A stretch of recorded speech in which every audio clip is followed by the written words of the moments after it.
Now, as you know, President Buhari has moved to reassure the Nigerian public after what he called the unintended outcomes of the cash swap policy, with protests breaking out across the country. He's announced measures to ease growing anger over a severe cash shortage caused by the replacement of old Naira notes, extending by 2 months the deadline for the 200 Naira denomination notes to be handed in. He also said that all the old 1,500 Naira notes could now be redeemed at the central bank and at designated points until April the 10th. So is this presidential move likely to ease massive anger and tension after violent protests in several cities? Will it forestall any further breakdown of law and order, whilst preventing the lumbering brutes of corruption from jimmying the locks that President Buhari is trying to put in place to secure the 2023 election?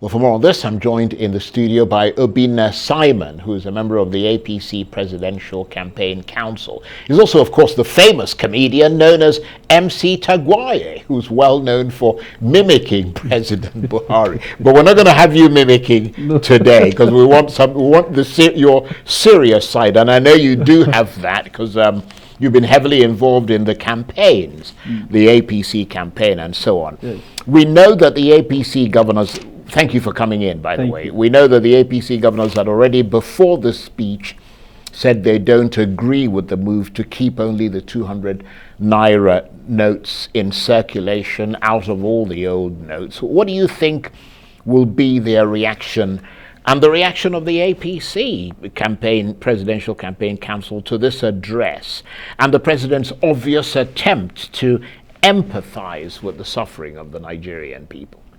Okay, thank you for having me. I think I'm not a financial expert.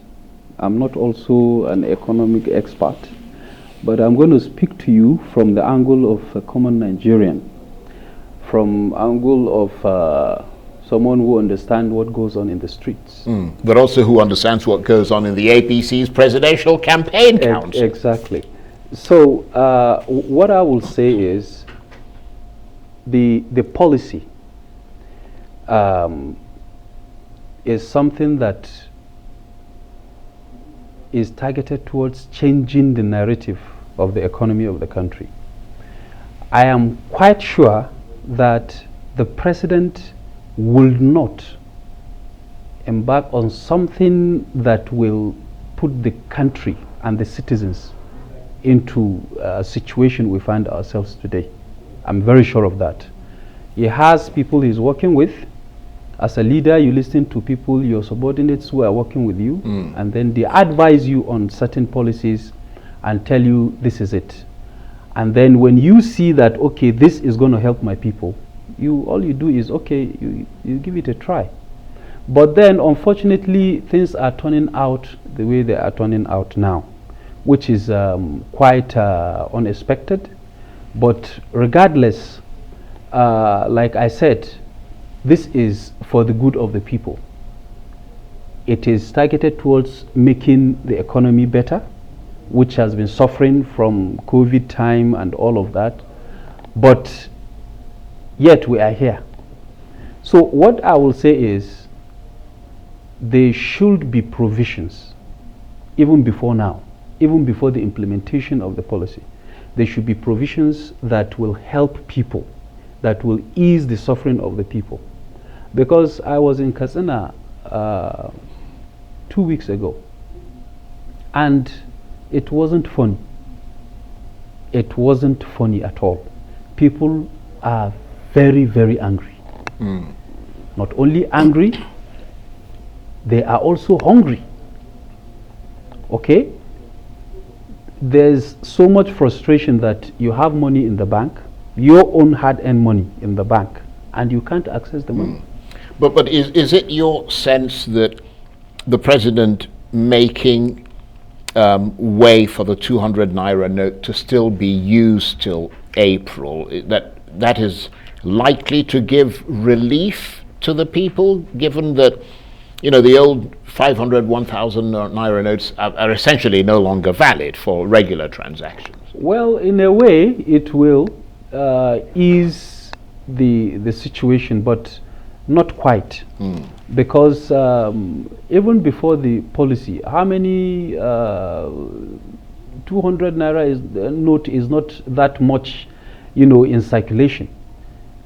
So allowing 200 naira will only ease it. It won't stop it totally. But what about politicians? And what about the APC Presidential Campaign Council? Because the impression we're getting is that a lot of politicians, including your principal in the APC, your candidate, Bola Ahmed Tinubu, oppose the cash swap policy. I mean, do you think they'll be content with this olive branch, or will they keep seeking ways to get around it? I mean, you've got a case in the Supreme Court now. Okay, there's something I want you to understand. Now, let it be well clear that opposing this, the extension, the time given, the deadline, should be seen as something that they are not speaking for the APC as a party or as because this is affecting the campaign or this is going to affect the election. No. They are talking about the masses, because they have seen the masses, they understand their sufferings, they have seen what they've been through in these few weeks that this has been happening. So it's from the angle of the suffering of the masses, not really that will affect the either the campaign or is going to affect the election or whatever. It may in a way, because some of these, there are places where you will go, rural areas where you go, there are no ATM machines. You cannot transfer money to someone, so you need cash. Yeah, but you heard President Buhari, and you've heard the central bank governor saying specifically that one of the reasons for this is to prevent cash being used for vote buying. No, when I said in the rural areas, it mustn't be cash mustn't be something that can only be used to buy vote during election. There are other commodities you need to buy with cash. You can't use card in those areas. It has to be cash. You understand what I'm saying? So you don't just decide and say that for someone to say that he's going to use cash during election is about buying votes. Yeah, so how are you guys going to get around that then? Of course, that's what the governors and the court are doing. Right. So you're going to press ahead with the case in spite of the fact that the president's come out and given some sort of olive branch. Well, you must understand that whatever decision the president takes is based on the information provided for him, based on the data given to him and the prospects of the policy. On those bases, then he can make his decisions. Probably that's why the decisions come out this morning.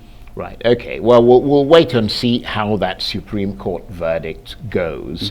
Let's turn to the last days of the campaign. There's just about 9 days left. How is the APC doing in that regard? I understand you had some issues in Port Harcourt. Well, APC is doing extremely well in the campaigns. The issue in Port Harcourt was something that there are some kind of splinter groups around, and God's willing, a bona fide son of River State, T.S. Jack Rich, intervened. Now, he was in Abuja, I think, on Saturday for FCT rally. He left for Port Harcourt on Sunday. Upon his arrival, then all this chaos was there and all of that. And then he took it upon himself. Note that he was a former presidential aspirant of the APC. And, owing to the fact that he said if he loses in the primaries, he's going to support whoever comes in with his resources and his intellect. So right now he's with Tinubu, 100%.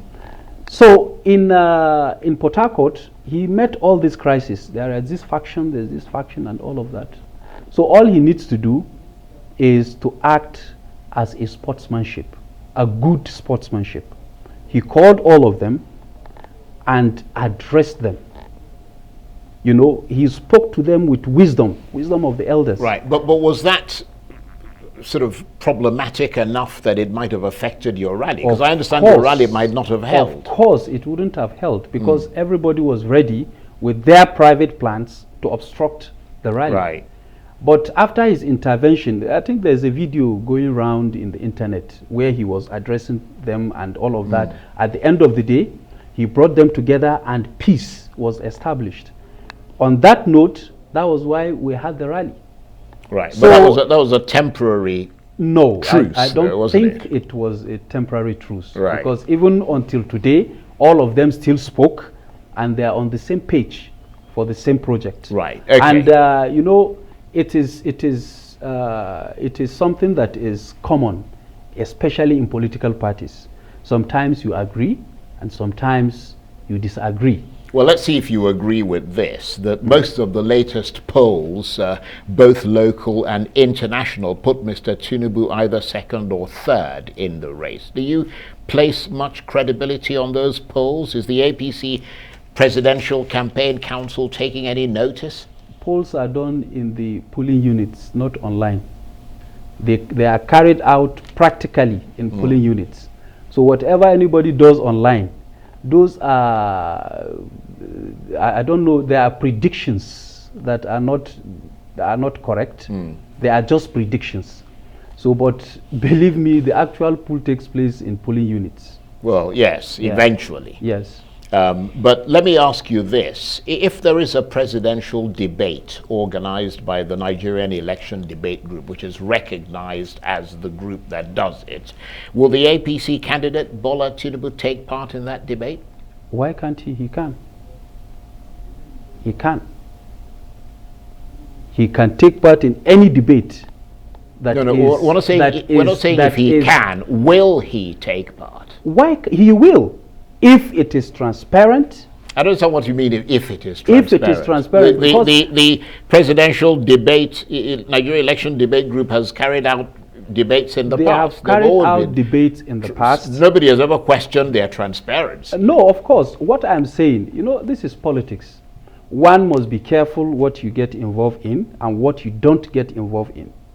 If a debate is organized, a transparent debate. What do you mean by transparent? When I say transparent, I mean that there is a level playing ground. But that is presumed for the candidates in any debate. No, but you know that there are times things are put up like this, well, and then the candidates come. Then what they presume to do is probably to rubbish one of the candidates or become so economical with questions. You can't control what some other person is saying, and the fact is that your candidate represents the APC. This election is a referendum on the record of the APC, so they're bound to come at you, and you have to be able to defend yourself. If debates are being organized and the candidate is available, of course he will attend.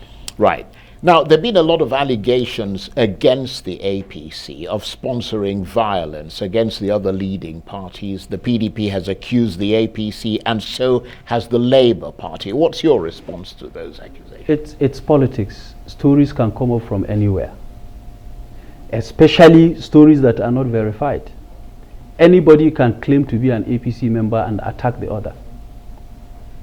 Did he show you his card did he show you his ID card as an APC member to have carried out that attack? Or did you find anything that has to do with APC? In fact, you could even find things that has to do with APC. Somebody, a PDP member can decide to wear an APC, regalia and then attack people and then they will say he's an APC member. That. Things can just be cooked. Okay, well, we've got about a minute or so left. It's great talking with you, but thank you. I mean, let me ask you this before you go. I mean, President Buhari will be leaving in a few months. What are you going to do for your comedy skit? Because you won't be able to mimic him again. Or will you continue with that? Or find the next person? I don't think I'm going to continue. It's something I have done. I've used it to create a name for myself. You certainly have. A niche for myself. So I think it's also something I wish to continue with. Also note that I was a teacher for over 8 years before venturing into comedy. And presumably you've got political ambitions as well, which is why you're in a political party. It's not everyone that is in politics that has a political ambition. Sometimes we are here to support those who have ambition to become for the betterment of the people. Okay, well, it's been a tremendous pleasure having you here. And do come back and talk to us. Obinna Simon is a member of the APC Presidential Campaign Council, and he is, of course, the famous comedian known as MC Tegwaye, who is well known for mimicking President Buhari. Thank you very much indeed. Thank you very much.